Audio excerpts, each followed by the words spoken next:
Bonjour à tous mes amis en quête de mystère, et bienvenue dans ce premier épisode de Mythes et Mystères. Et pour ce premier épisode, je vais vous raconter l'histoire du dirigeable fantôme. Donc, nous sommes en 1942.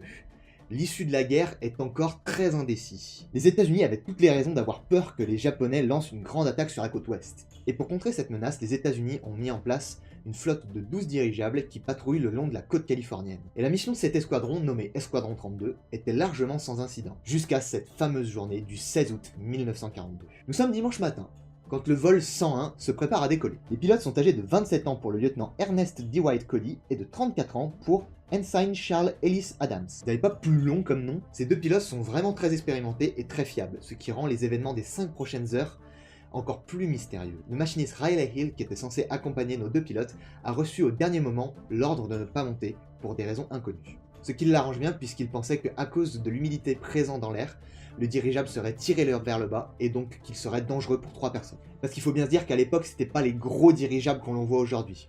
Un dirigeable de l'époque faisait environ 47 feet, ce qui est donc 14 mètres. D'ailleurs, Hill témoigne que Adam a volé dans des grands dirigeables et était un pilote confirmé, mais il n'a jamais volé dans des petits. C'était un vol d'initiation ce dimanche matin. Le plan de vol est de quitter Treasure Island, à San Francisco, passer au-dessus du Golden Gate Bridge, puis se diriger vers les îles Farallon, à 25 miles des côtes, soit 40 km. De là, le vol 101 continuerait au nord pour se rendre à la pointe Reyes, puis redescendrait au sud le long des côtes. La première étape de la patrouille se passe très bien. Mais 1 heure et demie après le décollage, le lieutenant Cody appelle le quartier général de l'escadron pour leur dire ceci. Position 4 miles est de Farallons, stand-by. Jusque-là, rien d'anormal. Mais 4 minutes plus tard, Cody rappelle le quartier général pour leur dire qu'il a repéré une nappe de pétrole en surface de l'eau. Faut savoir qu'une nappe de pétrole comme celle-ci pouvait signifier qu'il y avait un sous-marin non loin d'ici. Et le machiniste Riley Hill témoigne d'ailleurs que ce seront les derniers mots du vol 101. Mais sur le moment, il n'y prête pas attention, pensant juste que c'était une fausse alerte. Et c'est à ce moment-là que les choses commencent à devenir mystérieuses, puisque 3 heures passent sans aucun contact radio de la part du dirigeable. Le commandant commence à s'inquiéter, et décide donc de les appeler. Mais aucune réponse n'est reçue. Finalement, un message arrive, mais ce n'est pas le vol 101. C'est un rapport qui dit que le dirigeable a dérivé d'environ 13 km de sa course et est en train de tomber. Le dirigeable est vu par des centaines de personnes, et il perd très vite de l'altitude, et se dirige vers les maisons de Daly City. Miraculeusement, personne n'est blessé quand le ballon atterrit en plein milieu de la rue. Quand le personnel de la Navy arrive sur place, ils sont choqués de découvrir qu'il n'y a aucun signe du lieutenant Cody et de son compagnon. La porte est verrouillée en position ouverte, ce qui est plutôt inhabituel pour une position de vol. Personnellement, moi je roule pas avec la porte ouverte. Et la barre de sécurité qui est utilisée pour bloquer la porte n'est plus en place. Une fois encore, le machiniste Riley témoigne. Le contacteur d'allumage était toujours allumé, la radio était toujours allumée et fonctionnait. Personne n'avait touché mes valves de carburant.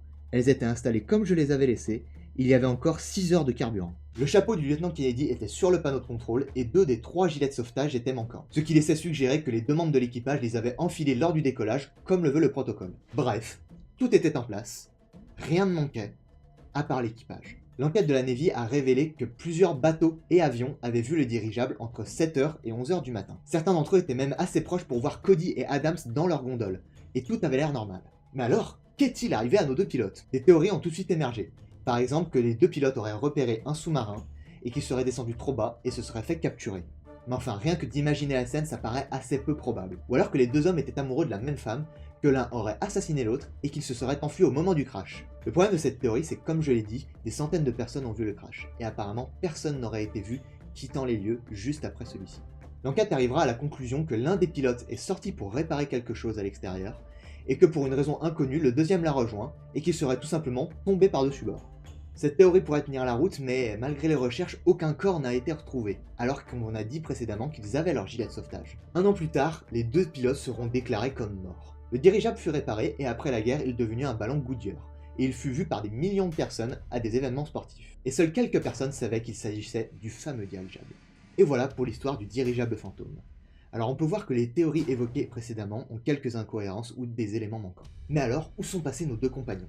Eh bien aujourd'hui, le mystère reste entier. Donc dites-moi ce que vous avez pensé de ce mystère. Quelle serait votre théorie? Si vous désirez plus d'informations, mes sources sont dans la description. Si vous avez entendu parler de quelque chose d'inexpliqué, d'une histoire qu'on vous a racontée, eh bien n'hésitez pas à la faire partager dans les commentaires, je suis très friand de ce genre d'histoire.